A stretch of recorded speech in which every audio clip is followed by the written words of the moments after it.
La Russie saigne. Le taux de perte du pays a atteint des niveaux sans précédent, avec des dizaines de milliers de soldats renvoyés chez eux, soit couverts de bandages, soit enfermés dans des cercueils. Autrefois, ces chiffres n'impressionnaient guère Vladimir Poutine et ses commandants du Kremlin, qui trouvaient sans cesse de nouveaux hommes pour remplacer les pertes.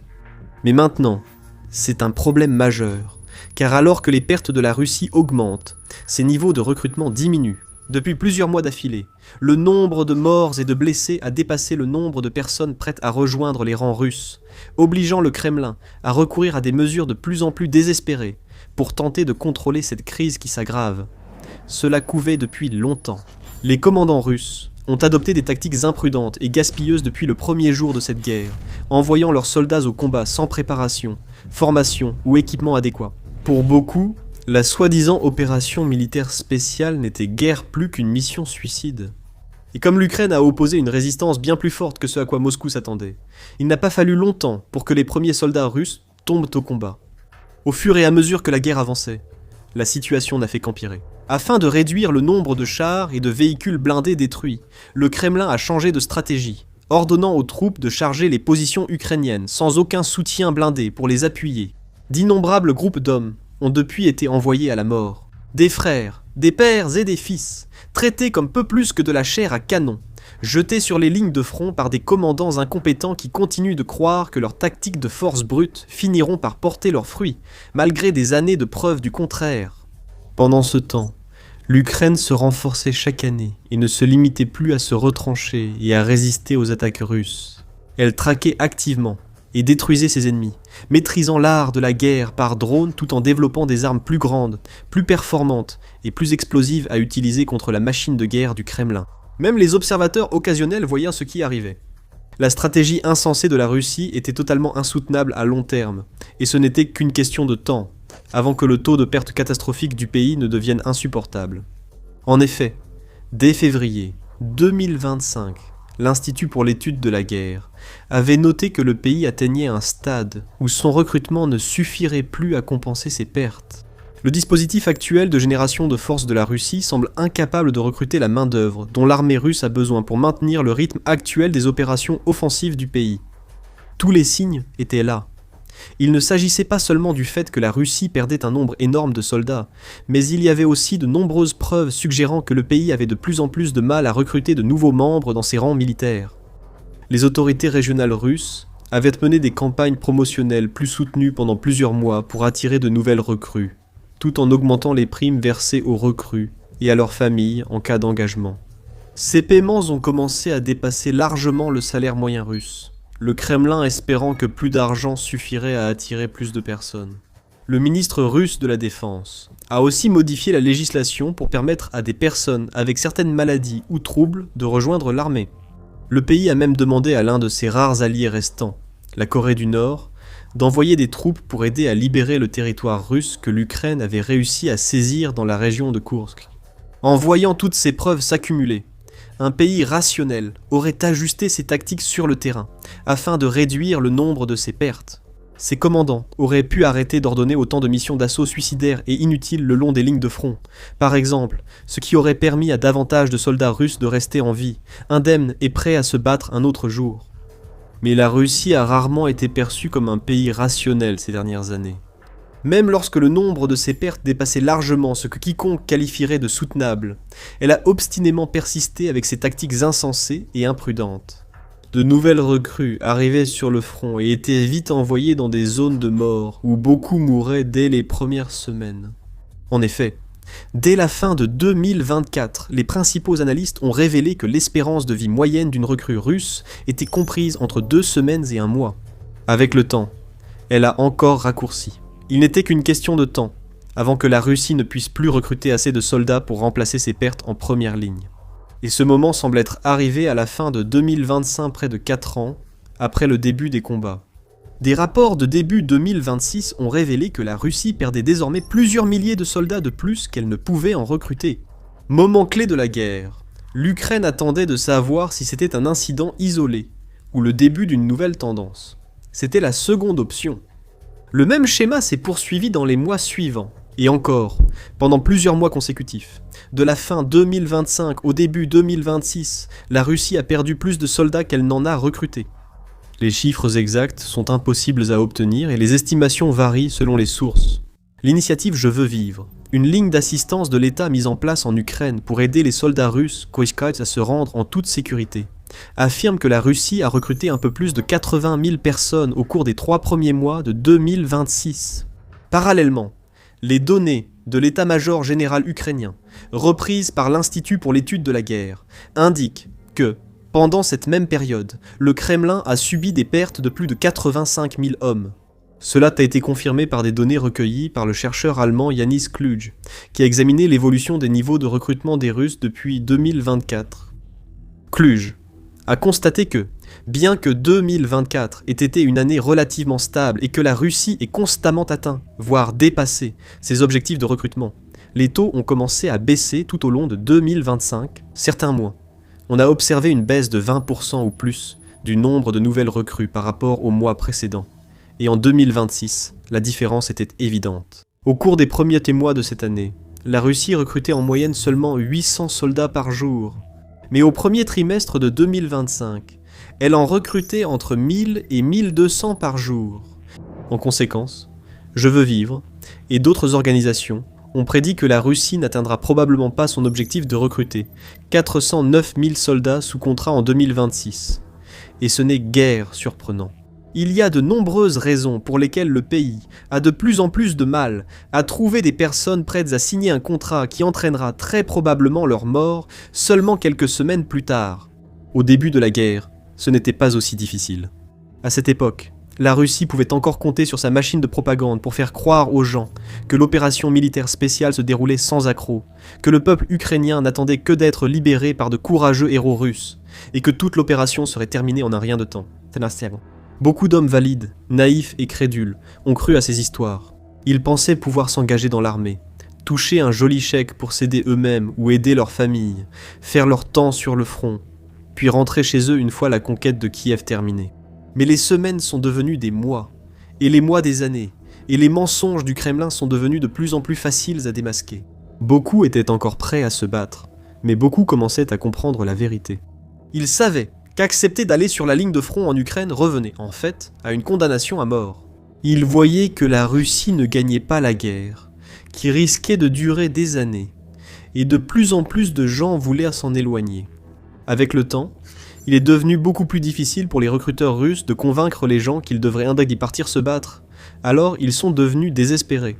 Ils ont accru les incitations financières et employé des tactiques plus sournoises pour atteindre leurs quotas. Ils sont allés dans les prisons et ont proposé aux détenus de quitter leurs cellules et de voir leur peine effacée s'ils acceptaient de servir comme soldats pendant 6 ou 12 mois. Ils ont commencé à recruter des personnes atteintes de maladies graves ou incurables, comme le VIH, la tuberculose ou l'hépatite C, qui seraient normalement exemptées du service militaire. Ils ont contraint des personnes dépendantes à l'alcool ou aux drogues à signer des contrats militaires, dont beaucoup ignoraient ce à quoi elles s'engageaient. Ils ont menacé les minorités ethniques et les immigrés d'expulsion s'ils ne rejoignaient pas l'armée, et ont accentué la pression sur les communautés les plus pauvres dans tout le pays. Ils ont trompé des milliers d'hommes venus d'Afrique et les ont fait venir par la traite pour les envoyer à la guerre, usant de faux prétextes, de mensonges et de fausses promesses de salaires élevés pour les attirer loin de leur pays. Mais rien de tout cela n'a suffi à compenser les pertes. La Russie continue de perdre plus d'hommes qu'elle ne peut en trouver. Alors maintenant, elle devient encore plus désespérée. Mais avant d'aller plus loin, vous regardez The Military Show. Et si vous n'êtes pas encore abonné, c'est le moment de le faire. Les recruteurs russes ciblaient les pauvres, les minorités, les malades et infirmes. Désormais, ils visent une nouvelle tranche, les jeunes. Un rapport stupéfiant de CNN publié en avril 2026 a révélé une vaste campagne de recrutement visant exclusivement les étudiants et diplômés universitaires dans toutes les régions de Russie. Comme les précédentes campagnes de recrutement, celle-ci est aussi pleine de mensonges. Après avoir analysé de nombreux sites web d'universités russes, des réseaux sociaux, des articles de presse locale et discuté avec des étudiants, CNN a découvert que les recruteurs russes promettaient des contrats d'1 an et l'acquisition de compétences de haute technologie, sans servir près du front. En réalité, une grande partie de cela est probablement totalement faux. Des experts avertissant que tout étudiant qui s'engage pourrait risquer d'être envoyé dans des zones particulièrement meurtrières en première ligne à tout moment, sans avertissement ni recours. La campagne semble avoir commencé en janvier, seulement quelques mois après que le ministère russe de la Défense a annoncé la création d'une nouvelle branche militaire, les forces des systèmes sans pilote, une unité entièrement dédiée à la guerre par drone. Peu de temps après, des universités partout en Russie ont commencé à partager des vidéos, des images et des affiches de recrutement militaire sur leurs réseaux sociaux, encourageant ou même conseillant aux diplômés de s'engager.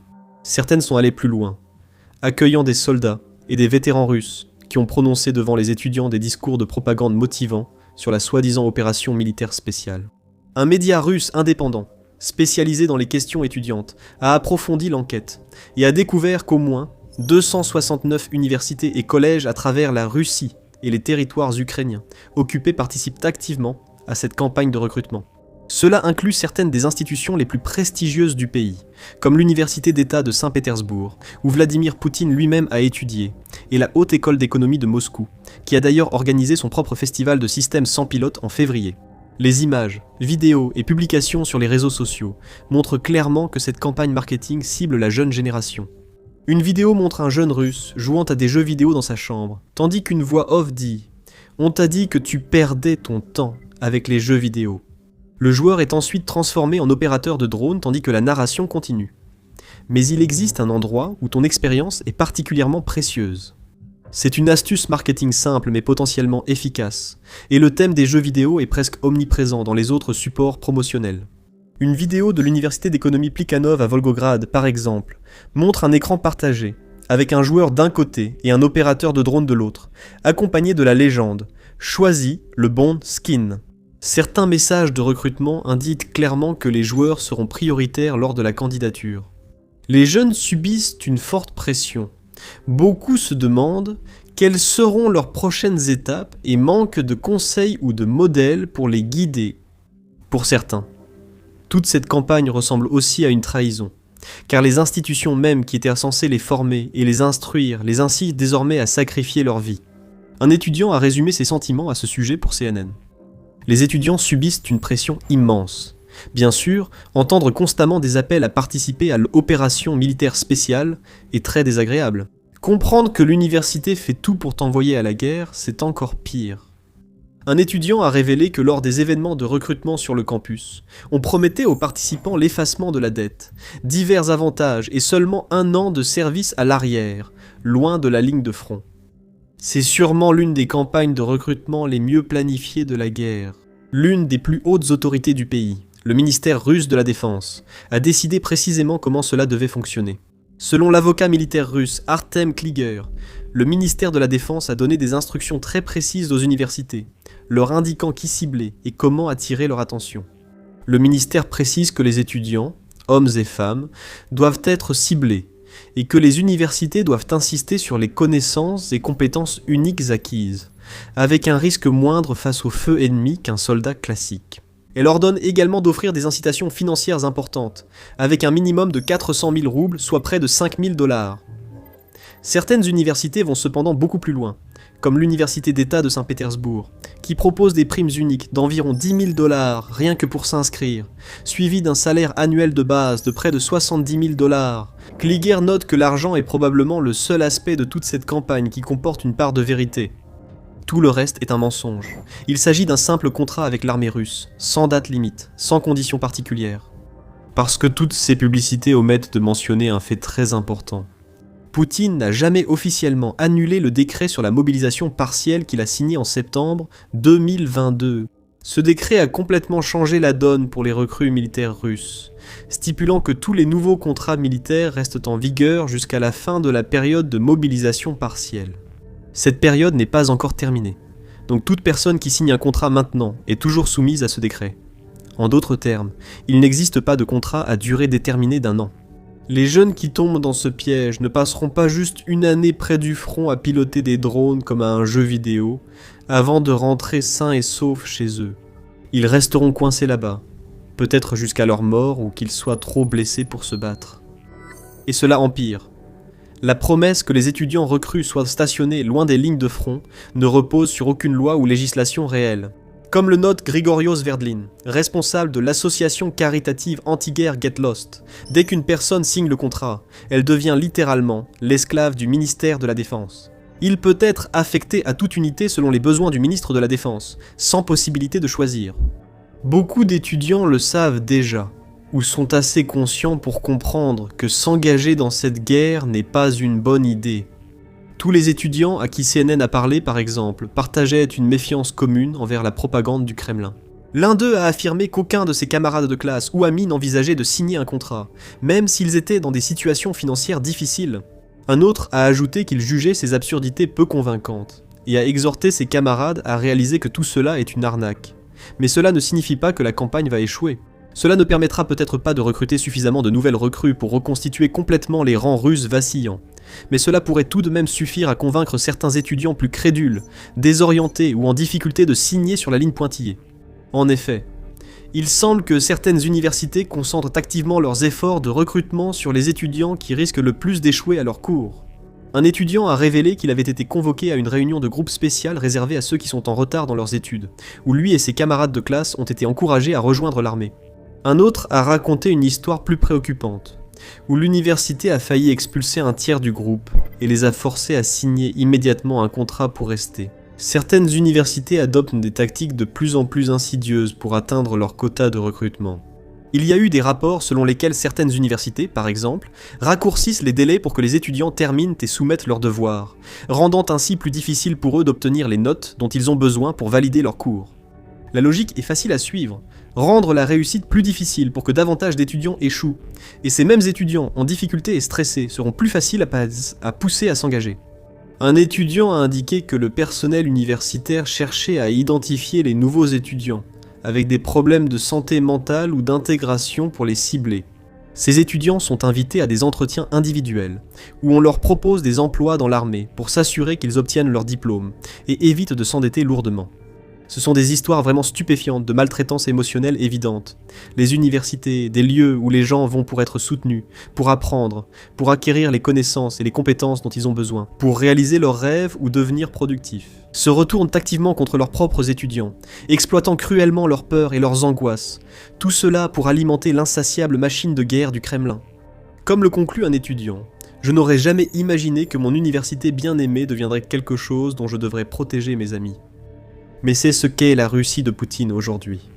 Un endroit où les gens sont traités comme du bétail, où les soldats sont considérés comme peu plus que de la chair à canon, et où même les adolescents, qui ont toute la vie devant eux, sont impitoyablement pris pour cible dans les lieux où ils sont censés se sentir en sécurité.